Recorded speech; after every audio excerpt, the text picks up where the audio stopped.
I'd like to start the service off this morning with our opening hymn. It's number 170 in the hymnal, We Are a Gentle, Angry People. The hymn title was the theme for our Pride Float in last Sunday's parade.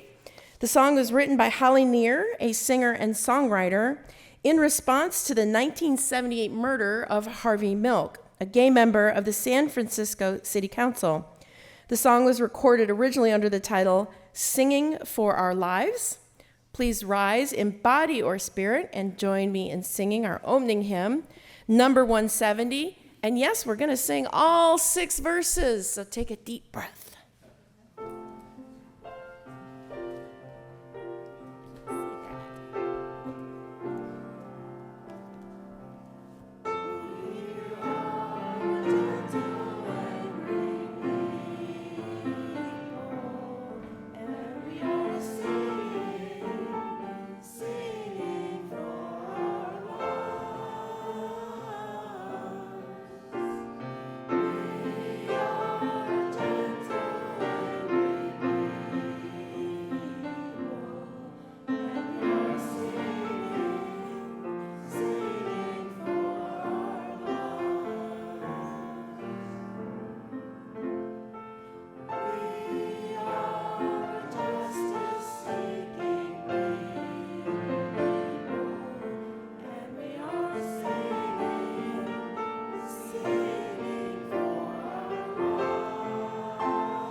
Thank you. Everybody sounds so good this morning.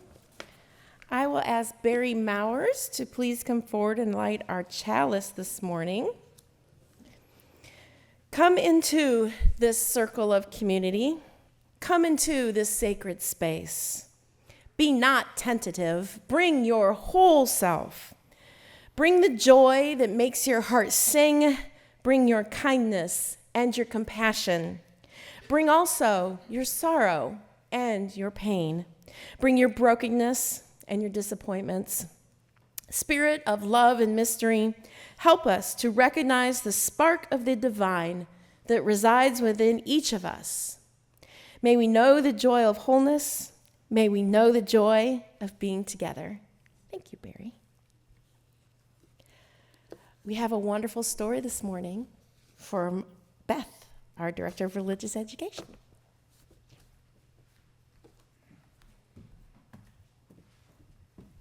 Thank you, Jennifer, and good morning.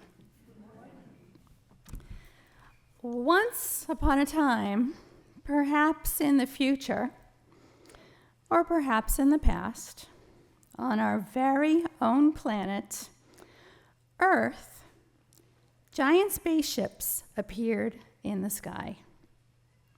Strange beings from another world arrived. They looked down at our blue planet and said, "Look what we discovered. This would make a great home for us." But of course, Earth was not empty. We, humankind, already lived here. Human people with families, governments, schools, music, gardens, stories, and friends. Everything that makes life good. Still, the aliens didn't care. And as more and more aliens arrived, they planted their flag and said, "From now on, everything here is ours."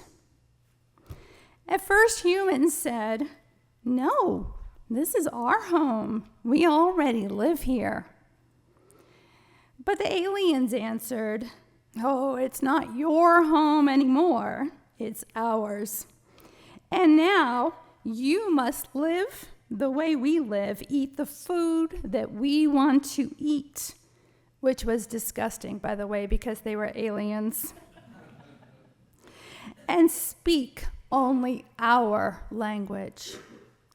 They took many of us from our homes and made us live in small camps in places where nothing would grow.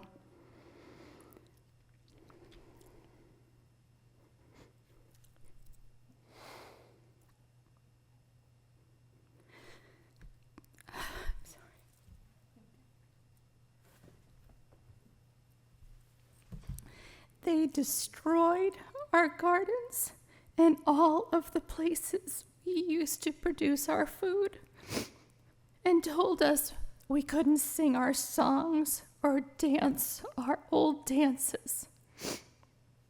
Now, some humans resisted. Some tried to hold on to human ways in secret. But most of us were forced to give up the traditions that we loved. Now imagine, what would it feel like if you were told you could not speak your own language? Or if someone said that your faith, your favorite holiday, story, or song wasn't allowed anymore? What if they told you that your family's land didn't belong to you anymore? Because after all, the aliens had discovered this planet, and it all belonged to them. And over time, the aliens celebrated a big holiday, the day we discovered Earth. They said it was a time to be proud. But to humans, this holiday was not joyful at all. It symbolized the beginning of the loss, the hurt, and the unfairness. And yet, through all of this, the people of Earth did not give up. They remembered their songs, they kept their stories, they found ways to pass on their traditions, even in secret. And they reminded each other This is our home. Now you may have guessed, this story isn't really about aliens at all. It's a parable, which is a story, that helps us understand something that is real, but understand it in a different way. Because something like this has already happened here in Jacksonville, in Florida, throughout our country, throughout the world for that matter. When Europeans came to America and they said they discovered America, millions of indigenous people, Native Americans, our First Nations, already lived here, with families, religion, governments, stories, holidays, music, and homes. Their land was taken from them, and they were told to change, to give up their languages and cultures and live like the Europeans. Tomorrow is Indigenous Peoples Day, and it's about remembering that history, honestly. But even more, it's about celebrating our First Nations, our Native Americans that are still here today, still singing, still dancing, still telling stories, and still strong. And today, our congregation is also celebrating Pride. Pride is about honoring LGBTQ plus people and saying, you belong, your songs, your stories, your love, your identity, they matter and deserve to be celebrated too.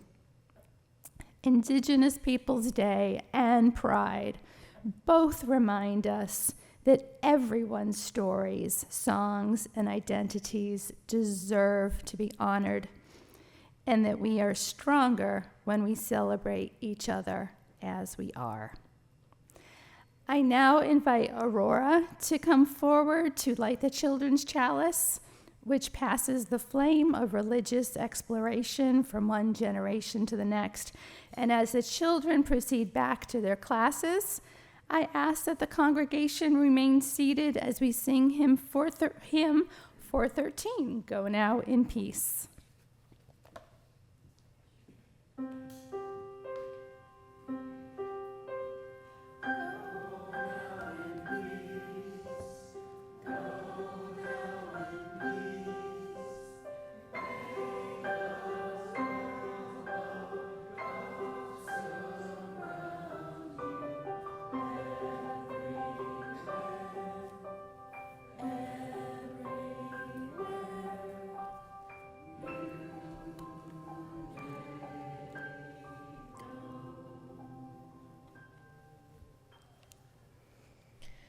Our opening words this morning were written by Sharon Wiley and is entitled Wholeness.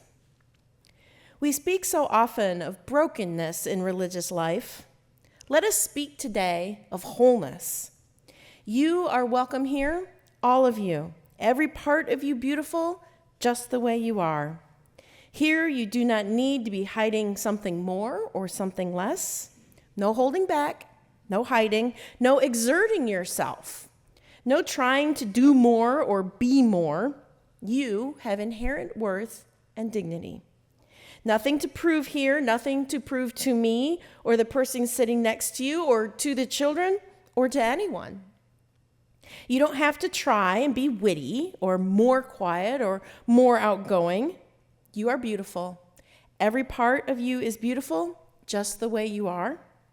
You do not need to change anything about yourself to be welcome here.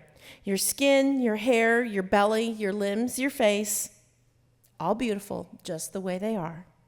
You are extraordinary. Each and every one of you different from each and beautiful in your own way. Breathtaking. Let us worship together. Good morning once again. Welcome to Buttman Bridge Unitarian Universalist Church. I am Jennifer Bachmeister. My pronouns are she and her. I'll be your worship leader today. And isn't it a lovely morning to be together? Somebody found a cold front, and I'm happy for it. And I am so excited about today's service. Jacksonville's Pride Parade was last Sunday, and although I couldn't be here, from the pictures I saw, BBUUC turned out. Yay. Because if you missed it, you really missed it. We had a float and everything. Yesterday was National Coming Out Day, first celebrated in 1988. That's really recent. The founders believed that homophobia thrives in an atmosphere of silence. And once people know they have loved ones who are LGBTQIA+, they are far less likely to maintain homophobic or oppressive views. Manny, Andrade, and members of the BBUUC community will be presenting information and stories later in the service today. I hope you are inspired, educated, and motivated all at once. I would like to draw your attention to the flower diagram on the back of the order of service. At least that's where it was the last time I looked at it. There you see our values, but most importantly, you will see at the center is the constant presence of love. For us, love is not a platitude or an abstracted idea. Our purpose on earth is not only to discuss love, but to embody it. And that's my favorite part. If you are interested in learning more about becoming a UU in general, or learning about our congregation in particular, please check at the welcome table for information about our Learn About Us classes.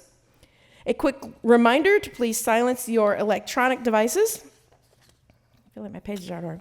If you're a visitor, please stop by the welcome table and get a name tag so that we may get to know you by name. Everyone is welcome to stay after the service for beverages, refreshments, and fresh, sparkling conversation. We do set some chairs up in the back so everyone can be included in conversation and snacking. Since we are always learning how to be better at including everyone, please let Josh or Julie know if you have a need that is not being met. We want to keep widening the circle. Welcome one and all to Buckman Bridge Unitarian Universalist Church. Buckman Bridge Unitarian Universalist, you know where y'all are. We joyfully welcome you, even if we can't say the name, whoever you are, whatever tradition, gender, race, sexual orientation, or age you may represent. Through all your days and in our presence, may you experience love. As a creedless faith, the members of this church are joined together in a covenantal relationship, which we individually and collectively enter into with intention. Covenantal relationship is just a fancy way of saying we've worked out what's important to us and how we're going to act. Each Unitarian Universalist congregation chooses how they will express their vision of covenant. I think we should do an interpretive dance, but I have been told repeatedly, Jennifer, no. So, this Sunday, we will speak the words of our covenant together, both as a reminder and an expression of our faith in our fellow congregants. The words are in your order of service, and they're up on the screen. Please recite them with me. We covenant to engage one another with honesty, kindness, and respect, to value diversity, seek understanding of our differences, and practice gracious accountability with care, love, and empathy.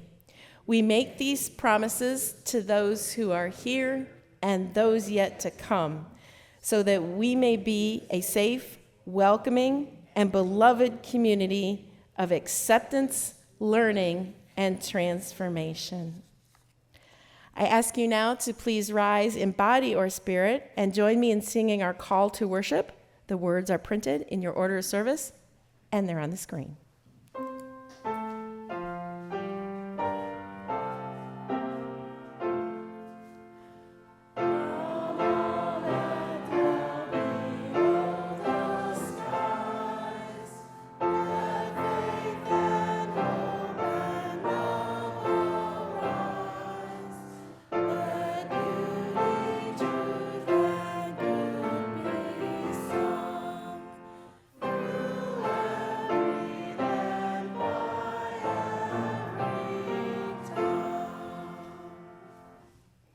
We have a video this morning.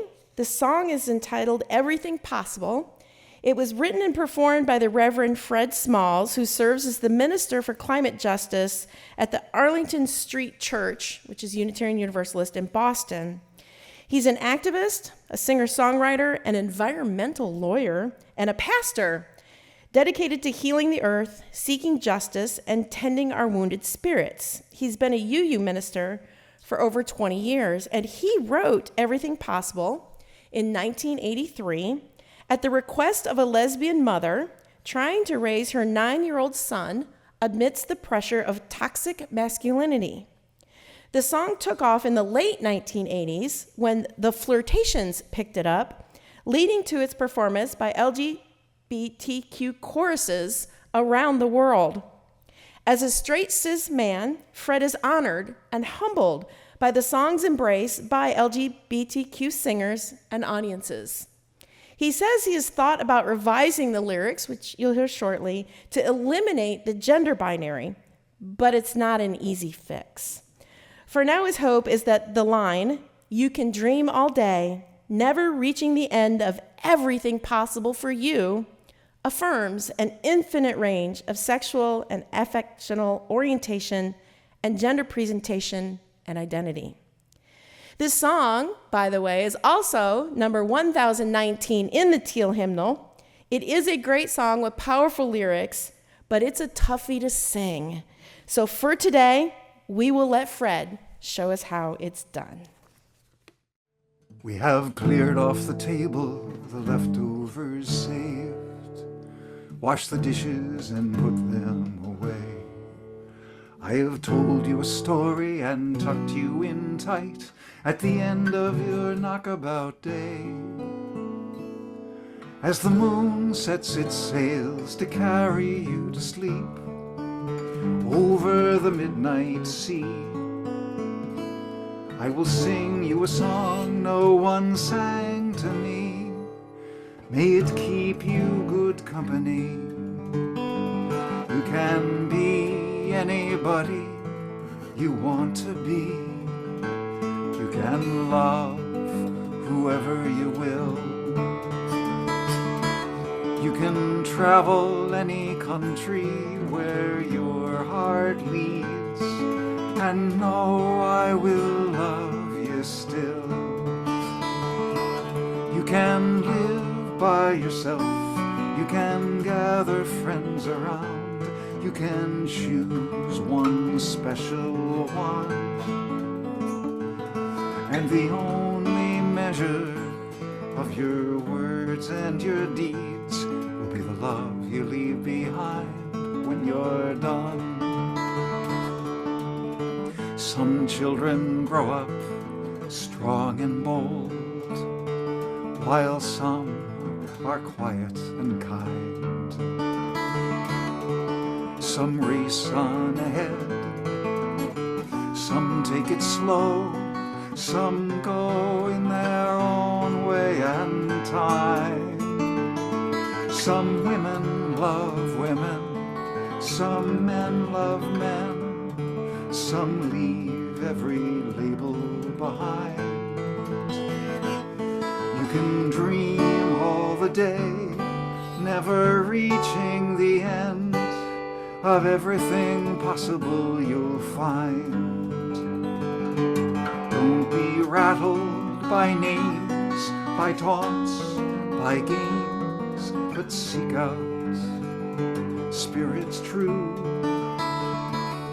If you give your friends the best part of yourself, they will give the same back to you.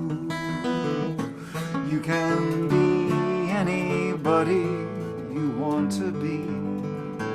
You can love whoever you will.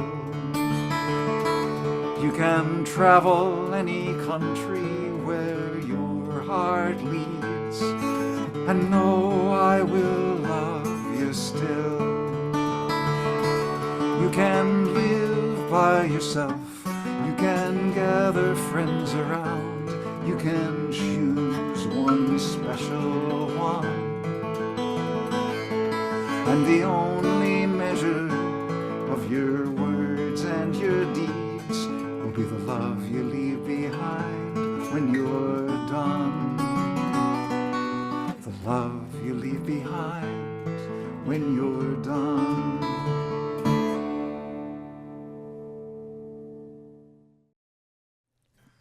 We have a responsive reading this morning. The words are in your order service, and I believe, yep, they're on the screen too. This responsive reading is from Religious Institute, which is a multi-faith organization dedicated to advocating for sexual, gender, and reproductive health, education, and justice in faith communities and society. All right, so I will read the not bolded part, and you guys read the bold part. We are grateful for the gift of our lives and the gift of other people in our lives. Each of us is created with dignity and worth. We are called to love one another and do nothing to others that we would find hateful to ourselves. We honor in many ways that people live and love. Our common life is enriched when queer, transgender, bisexual, lesbian, and gay people can come out, sharing the gifts of their sexual orientation and gender identity. True justice flourishes when all people can live and flourish. We suffer when LGBTQ people are oppressed, excluded, or shamed by religious people who overlook the fundamental call to love one another.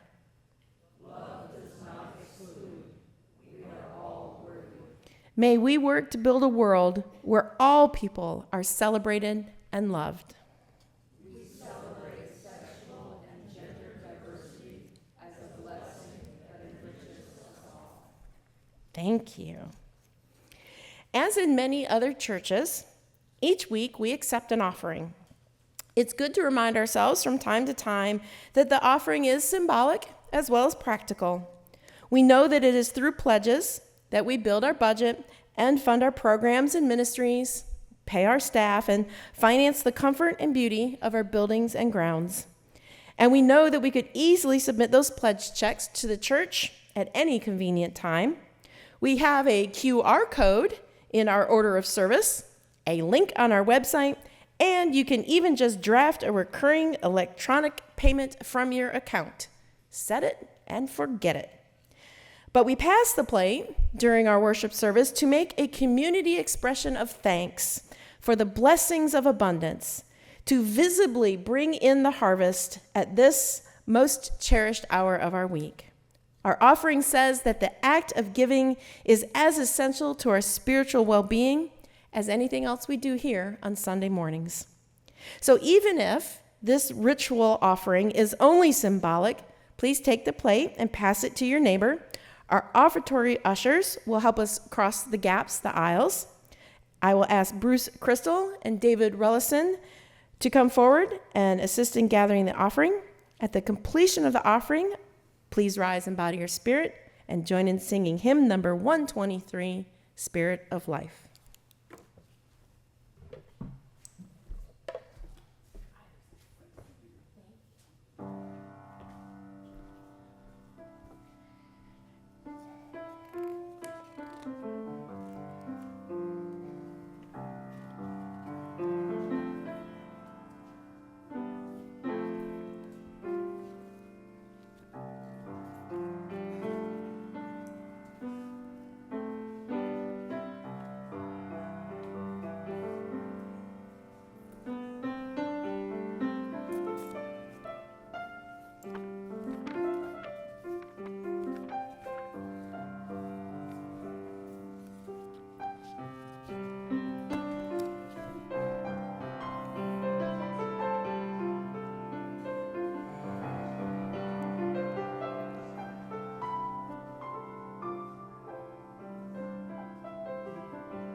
Mr. Alice?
Our message this morning will be delivered by several voices from the congregation.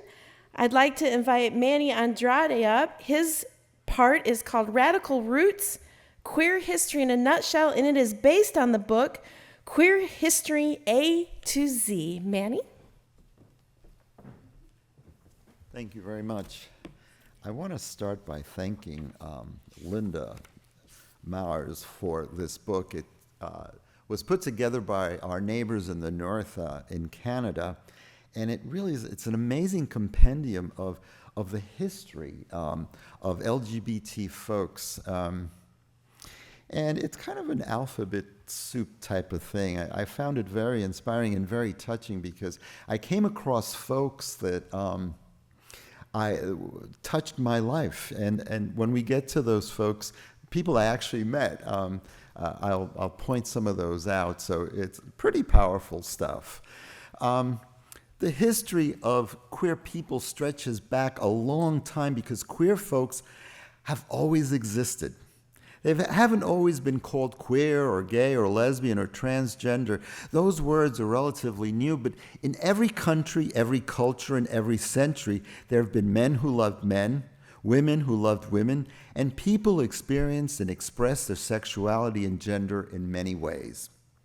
Before gay liberation, the gay liberation movement of the 70s, most queer people in North America had to hide their identities and romantic relationships or risk going to jail, losing their jobs, being rejected by their friends, losing their housing.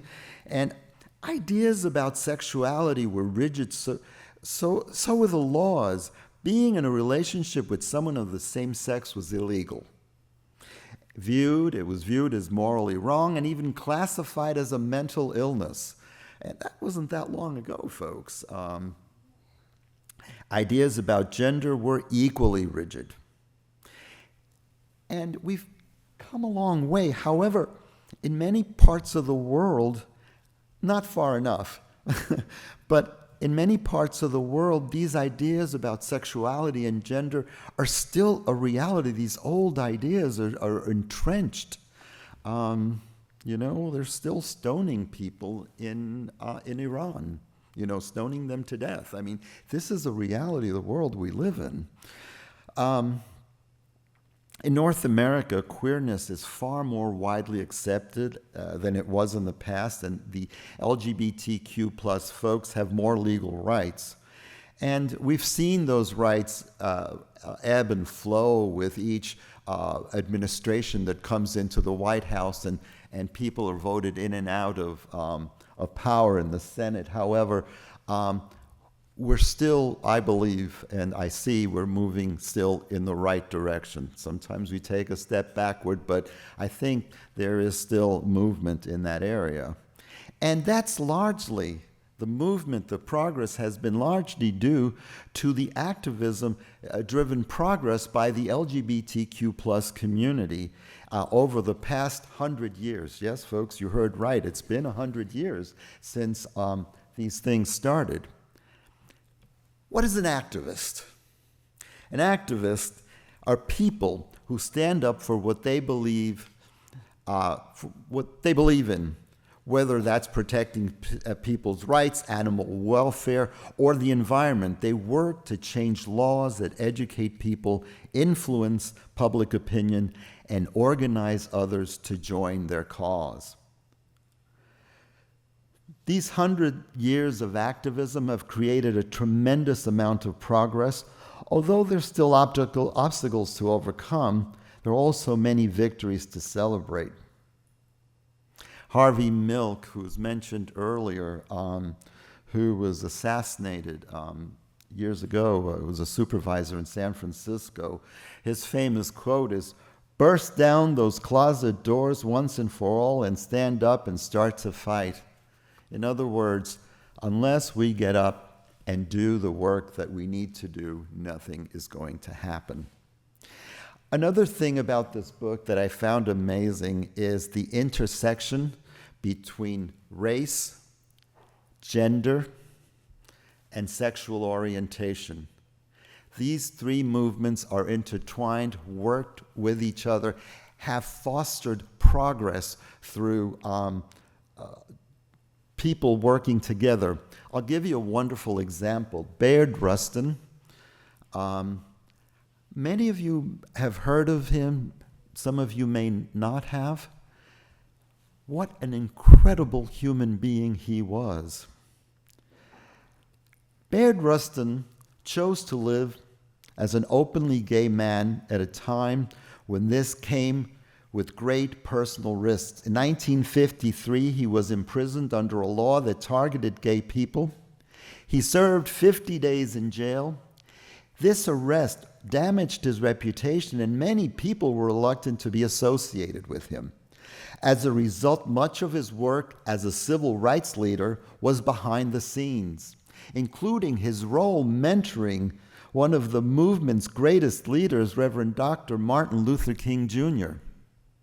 And he was one of the organizers of the pivotal 1963 March on Washington for Jobs and Freedom. But Bayard's refusal to hide his sexuality was a courageous act and was in itself a form of activism. Bayard later said that his reasons for being out as a gay man were connected to his experience as a black man. He knew that standing up for equality and protesting injustice could help raise awareness and educate people about inequality. One of my heroes. Coming out. Coming out means telling people about your sexual orientation and gender identity. The expression is short for coming out of the closet, a phrase that refers to how LGBT people have often had to hide their identities to stay safe. In 1867, German activist Karl Heinrich Ulrich became the first person to actually publicly come out when he gave the world's first gay rights protest speech, arguing against Germany's anti-gay laws, which weren't removed until the 70s. That's right, folks. There were anti-gay laws in Germany until the 70s. So coming out is an important part. Our invisibility is what renders us powerless. The moment we take back the power and be ourselves, everything changes. So every year, as Beth said earlier, every year in October 11th, more than 30 countries celebrate National Coming Out Day. This tradition was started in 1988 by Robert Eichberg and Jean O'Leary. And Jean O'Leary, by the way, was featured in a book that I read when I was 100 years ago back at Hunter College. The book was called Lesbian Nuns, and these were Roman Catholic nuns. It was a compendium of, I think, 30 women who had come out of the closet. Most of them were no longer in the religious life. Some still were extremely closeted. There were no pictures of them in the book. However, it's a story of these women's struggle to find themselves and how to manage their faith, their spirituality, and their sexuality. So Jean O'Leary is a name that I've known before and that I have tremendous respect for. So most people think they don't know anyone gay or lesbian, and in fact, everyone does. Drag culture. I love drag. I love drag because it kind of thumbs its nose at society and says, I'm going to put on whatever I want to. Rusty and I have been following RuPaul's Drag Race for a year and just enjoy the banter and the back and forth and the art that it entails. So men who dressed up and perform as women are called drag queens. Women who dress up and perform as men are called drag kings. Trans, non-binary, and genderqueer people also do drag, and some call themselves drag artists and drag performers. Now, William Dorsey Swann was the very first American drag queen. Born into slavery,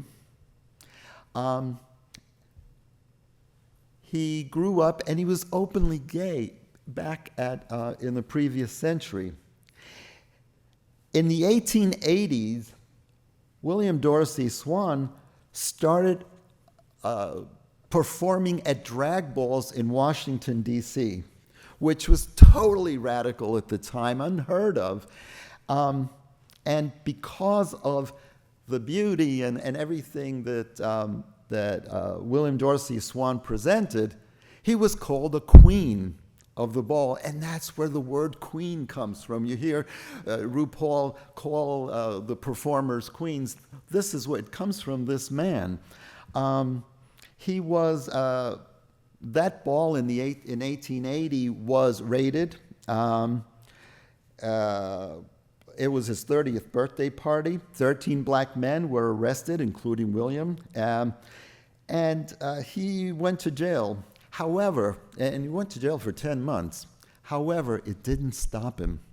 For the rest of his life, he continued holding drag events, and for many, many years after his imprisonment. So, just amazing, that history. Ernestine Eckstein was a lesbian feminist who fought for civil rights, was connected with an organization that started in California. There was also a chapter in New York called the Daughters of, I've heard it called Bilitis and Bilitis.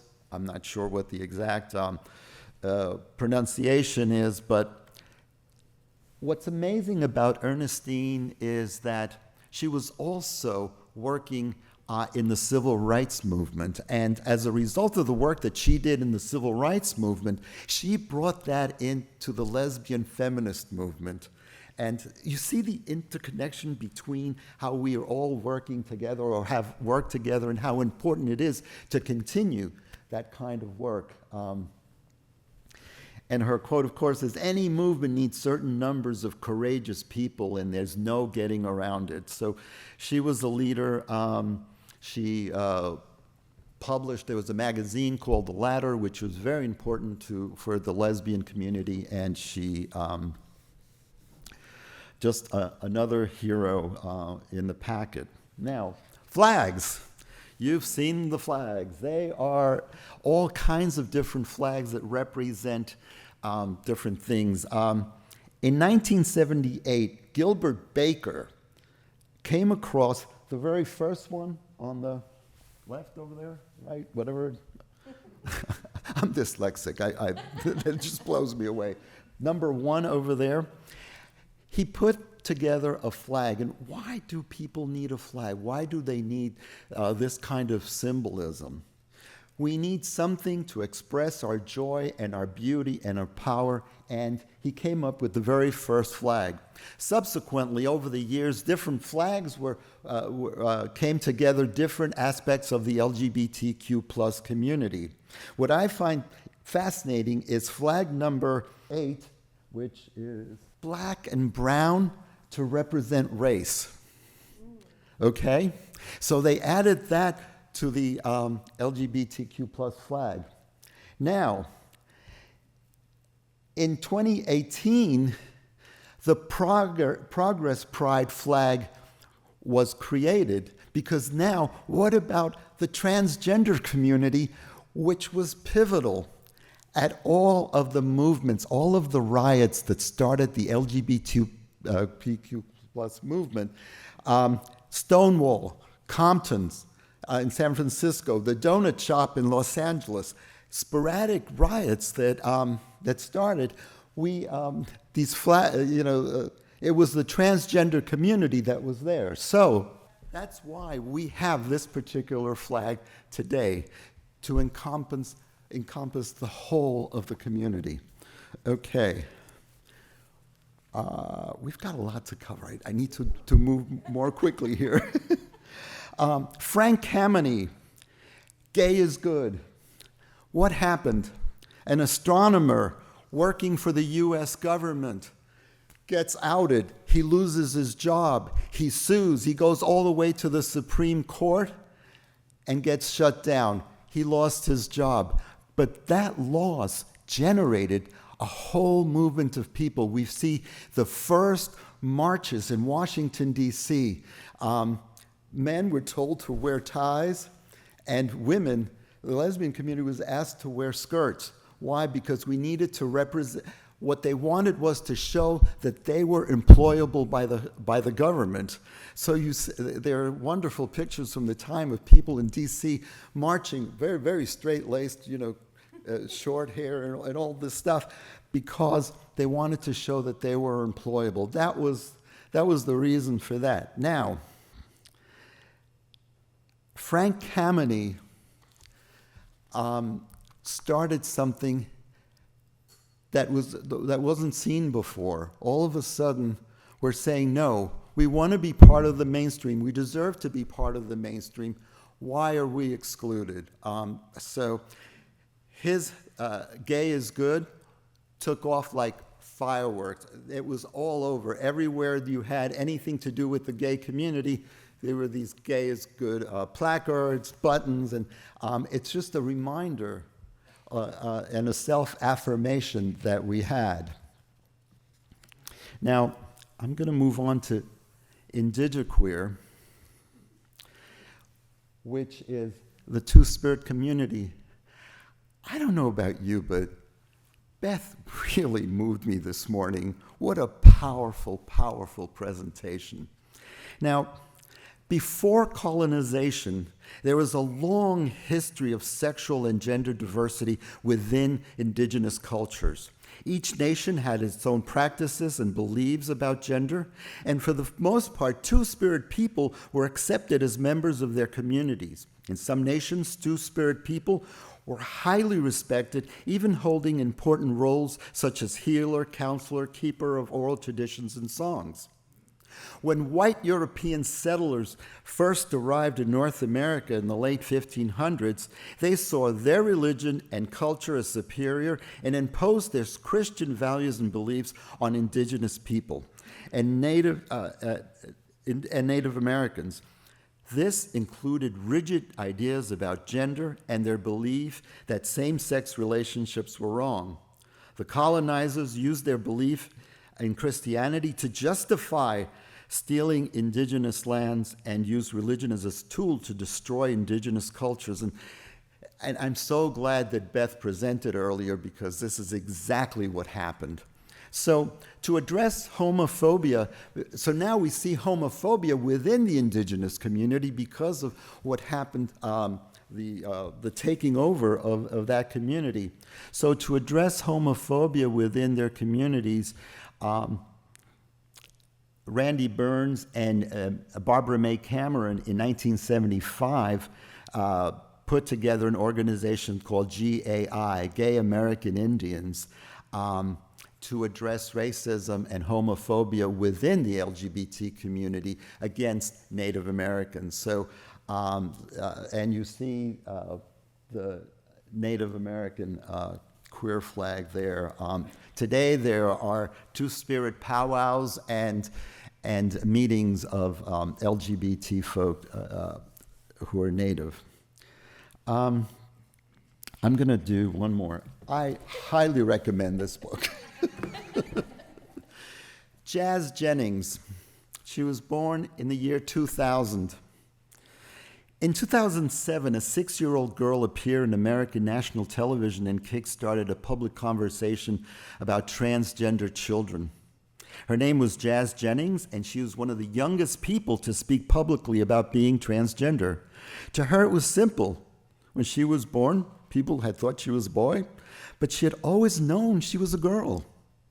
To viewers, many of whom knew little about transgender identities and even less about transgender children, her story was eye-opening.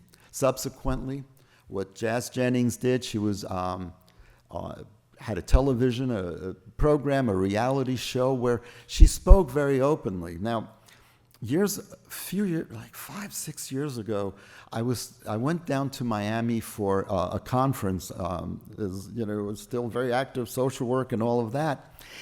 And, the first morning I went up to have breakfast, and there's this mother and this young girl, having breakfast there. And I thought to myself, well, that's really cool. Somebody's brought their child to this, LGBT conference. This is really interesting. I didn't have a clue. And when the first session started and this mom and this child went up to talk about the challenges that they had faced and finding the right therapist who was affirming, because that was one of the big things. This child needed support, which is, and the parents were lost. They needed to figure out all of this stuff. How they struggled to find a therapist that would be affirming, and they started there's a medication to curtail adolescence so that she could remain and be more of herself. Anyway, and this was Jazz. Jazz was at this conference, and as a young child was speaking and being very active and presenting. So anyway, there's a lot more to this book, and I recommend it. Marsha Johnson and Sylvia Rivera, who were trans women who, at the time, identified as transvestites because those are the only words that were there. And they started a group called, in 1970, called Street Transvestite Action Revolutionaries. And if you've seen any of the programs about queer kids starting houses to support each other and living in community and helping each other and making families of choice, this was the first family of choice in 1970. Now, Marsha P, the P stands for Pay It No Mind, and Sylvia interrupted a gay pride rally in Washington Square in New York City one year, and she was furious because they were both furious because it was all very celebratory, but they were dealing with homeless kids who were abused and kicked out by their families, and there was no voice for them. There's no place for them to address the needs of these young people. So Marsha's quote is, "As long as my people don't have their rights across America, there's no reason for celebration." They actually broke up a gay pride rally, took over the mic and said, "No, you've got to listen, and this is what's going on in the community, and yeah, have your fun, but this is important." So wonderful, wonderful, wonderful people. So I'm going to leave you with that. Thank you for your attention.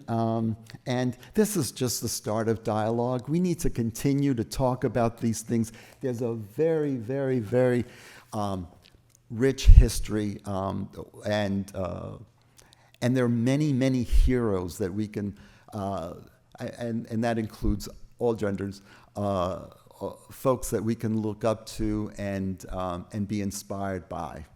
Thank you.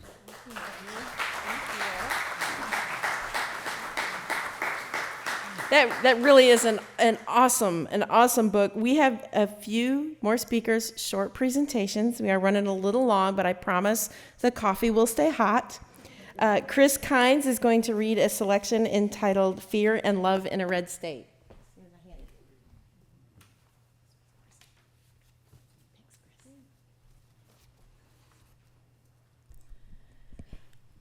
I chose this reading because I have a nephew, lives in Portland. He and his husband adopted multiracial child, and they're afraid to come visit Florida. We're going to start with a quote by Amy Julia Becker. Love is stronger than fear, but only if we participate in love. This reading, Fear and Love in a Red State, is by Manish Mishra Marzetti, and it was delivered April 30th, 2025. Spring break. I'm with my family in Orlando, and my child needs to go to urgent care. As an Asian American in a gay marriage with adopted kids who are Black, I had booked this Florida vacation in the good old days of our former president. Everything is different now. I arm my white cis male husband, Jeff, with our travel file, the folder with copies of our marriage certificate, the court orders declaring my husband and me the legal parents of our children, and more, and make an appointment for him at the closest urgent care. This is often our family's safety plan. The white guy in the family takes the lead. As Jeff and our child register at Advent Care, the receptionist inquires what Jeff's relationship to our child is. He explains. When meeting the doctor, Jeff offers, with carefully chosen language, that his spouse had a bronchial infection, and now our kiddo does too. How long was your wife sick? What was she prescribed? Jeff takes a risk and responds, he had bronchitis.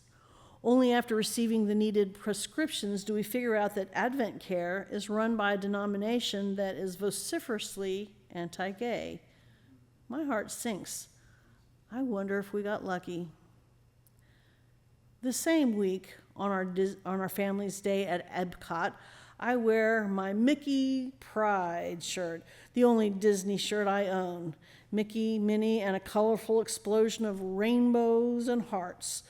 Within a half an hour of arriving, a 13-year-old boy goes out of his way to tell me how much he loves my shirt, beaming from ear to ear. Knowingly, his mom coaxes him back to the family. Another family spends a half an hour getting to know our kids, gifting them with trading cards and offering us more ear-to-ear grins of love and affirmation. Near the end of our Epcot day, a park employee comments that she likes my shirt. By now I realize that I'm a walking billboard of gayness and asks how our day in the park has been going. I think about the fear I was feeling in contrast to this day. So much love, support from so many unexpected directions, and I am grateful. Please hear these words of prayer. Even as fear abounds and reverberates, may I notice the life-saving, persistent presence of love. May I be that love for others.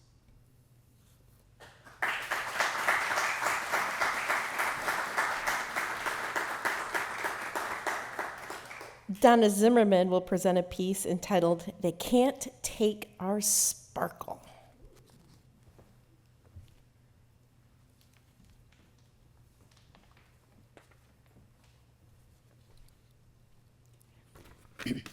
This was written by Chaplain Quinn Gormley in March of this year, and she begins with a short reading by Julia Serrano titled Whipping Girl, a transsexual woman on sexism and the scapegoating of femininity.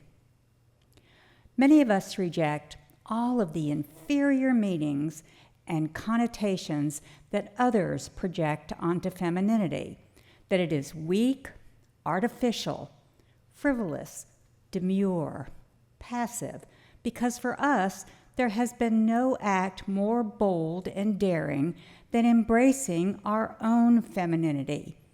In a world that is awash in anti-feminism sentiment, we understand that embracing and empowering femininity can potentially be one of the most transformative and revolutionary acts imaginable. Chaplain Quinn Gormley goes on to begin. Excuse me. I've been known as Chaplain Sparkle Shoes at the hospital where I work. My wardrobe choice is intentional. It's more precise than calling me the trans chaplain. There are a few of us, and disarms the grim reaper baggage conveyed by my job title as chaplain. The shoes I wear in my job as hospital chaplain, simply put, the shoes make me more approachable. They start multiple conversations each day, make kids and old ladies smile, and grumpy old men sometimes flirt. More than one psych patient, upon glimpsing them, has started to dance. Besides these vocational reasons for wearing sparkly shoes, they go with all my outfits, are superbly comfortable, and scratch a girly itch in my brain that loves all things shiny. I rock them. When I was getting dressed my first week, I found myself wearing head-to-toe black. Dress, leggings, socks, blazer. I even had on black earrings. I sat down on the edge of my bed, feeling that I needed to put on my armor. These next 4 years are going to be brutal. I need to be tough and ready for battle. So I slid on my combat boots and I made for the door. And just before I stepped outside, a voice in my head said, "No, Quinn, they don't get to take your sparkle." An important lesson for cis people is that if you want to know what's good about a gender, ask a trans person. Want good masculinity? Talk to a trans man. Want someone who really understands what's valuable about femininity? Talk to a trans woman. Chaplain Quinn goes on to say, as a trans woman, I love the way women are soft. To be clear, I love the way women are strong, tough, and ready to fight. My dating history makes this clear. I love the ways we sparkle, the ways we twirl. This is how I enter the world, and I've paid a high price for it my entire life. But last fall, the Republican Party spent $215 million on ads targeting women like me, trans people. They want me to be something I never have been and never will be, a man. They're coming for us. We're going to have to fight. We're going to have to be strong. But they don't get to take my sparkle, or my softness, or my twirling, or my joy, and they sure as hell don't get to take my gender. Please hear the words of this prayer. God of starry nights and shining mornings, help us to experience creation through your senses, full of wonder at how each thing sparkles in its own way, how to celebrate how we each are created, and how we each are creating ourselves and our spirits in conversation with you. In love of self and love of other, we find the joyful abundance of creation. Amen.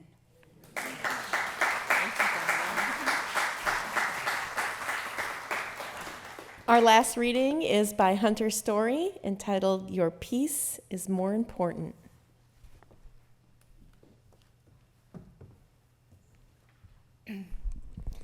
My name is Hunter Storee. My pronouns are he, they. A few weeks ago, I was overwhelmed with emotion, and this is what came from that. We are angry. We are upset. We are exhausted. We are also beautiful. We are also feisty. We are also trying our best. Now, more than ever, rest is important. Self-care is important. There are chaos agents everywhere, attempting to take your peace, trying to ruin your rest, sucking the fight out of you. Don't give in. If it feels insincere, walk away. If it doesn't seem rooted in logic, it's not worth your energy. If it causes you dysregulation, focus on coping mechanisms.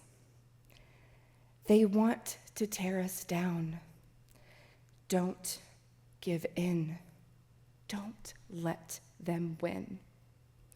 Our anger is justified.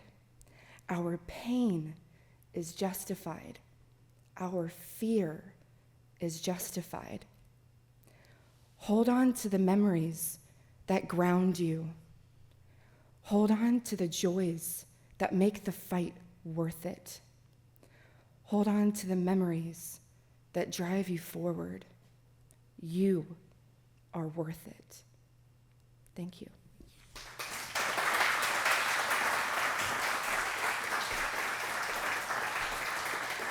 Thank you so much to all of our speakers today. We're going to run right ahead. I'm going to ask the song leaders to come forward, which I forgot to do the first time.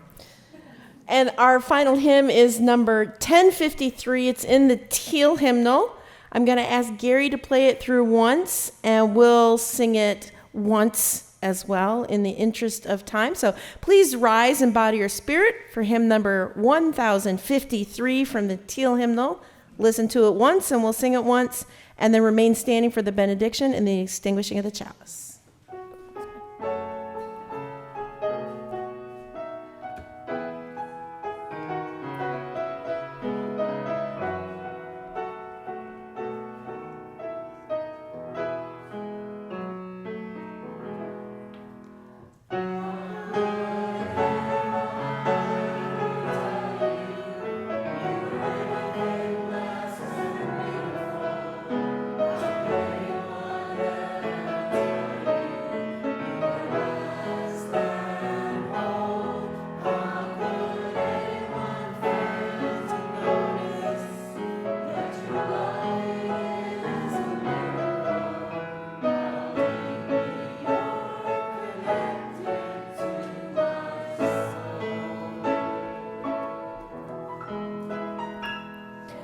I'll ask Barry to please come forward to extinguish our chalice.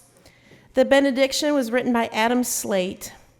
Be kind, be brave, be just, be merciful, be hopeful. This is how we keep the chalice flame burning anew until we are together again to relight it. Thank you. Blessed be. Namaste. Go in peace.